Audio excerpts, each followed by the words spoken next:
नमस्कार, आप देख रहे हैं न्यूज़ ग्राउंड जीरो। मैं हूं पंकज सोनी। राजस्व के न्यायालयों की मनमानी और भ्रष्टाचार उजागर है। ये तथ्य सागर संभाग के अतिरिक्त कमिश्नर के आदेश से भी साफ हो जाएगा, जिसमें टीकमगढ़ की लिधोरा तहसील के आदेश के संबंध में लिखा है कि बंटवारे के प्रकरण में गैर रजिस्टर्ड वसीयतनामे के आधार पर बहनों के बिना हक त्याग के पैतृक संपत्ति का नामांतरण कर दिया गया, जो मध्य प्रदेश भू राजस्व संहिता एवं भूमि पर पुत्रियों के अधिकार के सिद्धांत के विरुद्ध है। तहसील न्यायालय ने ऐसा आदेश पारित करने में वैधानिक भूल की है। आदेश से साफ होता है कि कहीं ना कहीं कुछ गड़बड़ी की गई है, लेकिन साथ ही तथ्यों की अनदेखी भी की गई है। लेकिन अच्छी बात यह है कि सागर संभाग के अतिरिक्त कमिश्नर न्यायालय ने लिधोरा तहसील और एसडीएम न्यायालय जतारा के आदेश को पलटते हुए महिला फूला कुशवाहा को जमीन में उसका अधिकार दिलाने का आदेश दे दिया। एडवोकेट एनी गोस्वामी ने बताया कि टीकमगढ़ के नुना गांव के घनश्याम कुशवाहा ने फर्जी वसीयत तैयार करवा ली और अपनी 3 में से 2 बहनों के हक त्याग का शपथ पत्र भी ले लिया।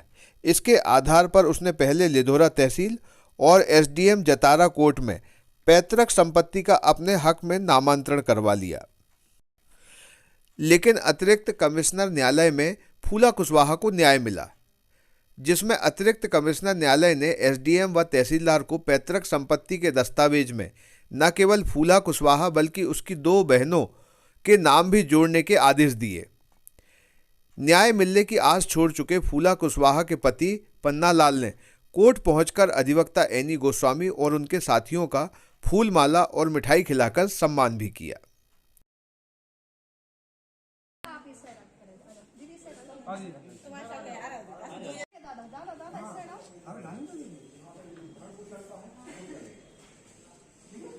बंटवारे का मामला था जी, किस तरीके का मामला था और क्या फैसला हुआ? इसमें ऐसा मामला था कि इसमें क्या है, भाई ने अपनी तीनों बहनों को संपत्ति से अलग कर दिया, क्योंकि 1956 उत्तराधिकार अधिनियम के तहत प्रावधान है कि यदि पैतृक संपत्ति है तो लड़कियां चाहे शादीशुदा हों, विडो हों, उनका बराबर हिस्सा रहता है। चूँकि ये पैतृक संपत्ति थी, इसीलिए उसमें लड़कियों का बराबर हिस्सा था। लेकिन जो कि फूलाबाई घनश्याम जो केस था अपने पास, उसमें घनश्याम जो फूलाबाई का भाई था, उसने अपने पिता के ख़त्म होने के बाद फूलाबाई का हक हिस्सा त्याग करके फर्जी वसीयत के नामे पर नामांतरण के तहसीलदार के यहाँ से अपना नामांतरण करवा लिया था। ये केस था।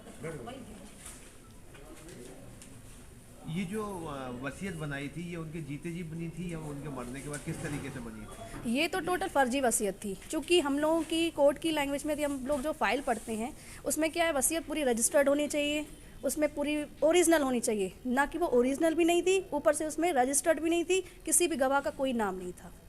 पूरी फर्जी वसीयत, जिसके बेस पर तहसीलदार ने आदेश किया था, जो कि गलत साबित करते हुए एडिशनल कमिश्नर मैम ने वर्तमान में जो आई हुई हैं, उन्होंने अनुविभागीय अधिकारी तहसीलदार महोदय का आदेश निरस्त करते हुए न्याय की श्रेणी को देखते हुए फूलाबाई के पक्ष में ऑर्डर दिया, चूँकि न्याय था।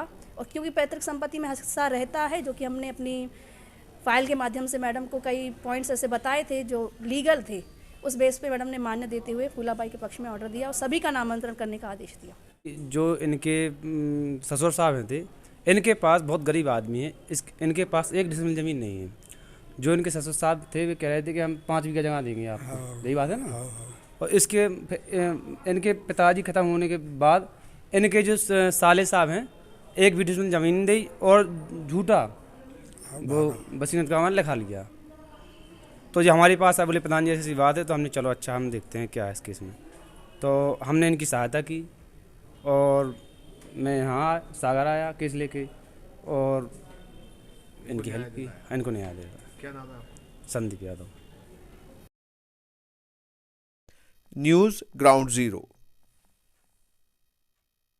क्या आप महंगी दवाओं के खर्चे से परेशान हैं? अब इस चिंता से मुक्त हो जाइए। दवाओं के खर्चे में कीजिए 90% तक की बचत। दवा इंडिया जेनेरिक फार्मेसी के साथ उच्च गुणवत्ता और कम कीमत दोनों एक साथ। 1500 से अधिक दवाइयां उपलब्ध, सभी उत्पाद FDA द्वारा प्रमाणित। हमारा पता है दवा India generic pharmacy, Sugandha complex, Parkota सागर।